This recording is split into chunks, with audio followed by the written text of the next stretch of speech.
mahitaji yako matatu muhimu ambayo umekuja nayo hapa ni yapi? Yaani mahitaji yangu matatu niliyo kuja nayo, la kwanza nataka biashara yangu izidiwe na wateja. La pili nataka nipate mume sahihi. La tatu nataka mwanangu apate kazi.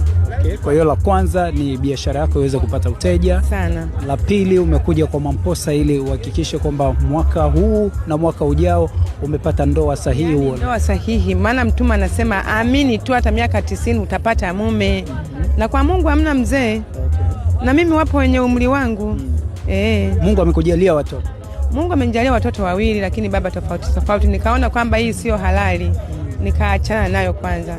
Mtoto wako wa kwanza ana miaka mingapi? Mtoto wangu wa kwanza wa 99 mwezi wa 14. Tarehe 14 mwezi wa 9 mwaka 1990. Mtoto wako wa kwanza. Mtoto wa pili wa 2002. Sasa hivi unaamini kwamba kwa kuja kumuona Mamposa Mungu atakujalia utapata mume?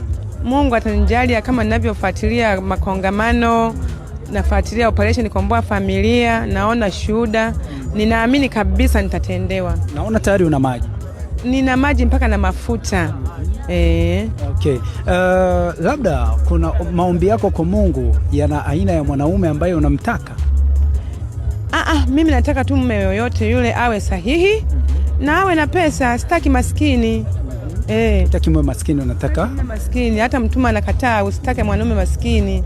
Kwa sababu mimi hapa nilipo nilikuwa nimepigika kiuchumi na bado uchumi wangu haujanyoka. Tena nikaongezee maskini.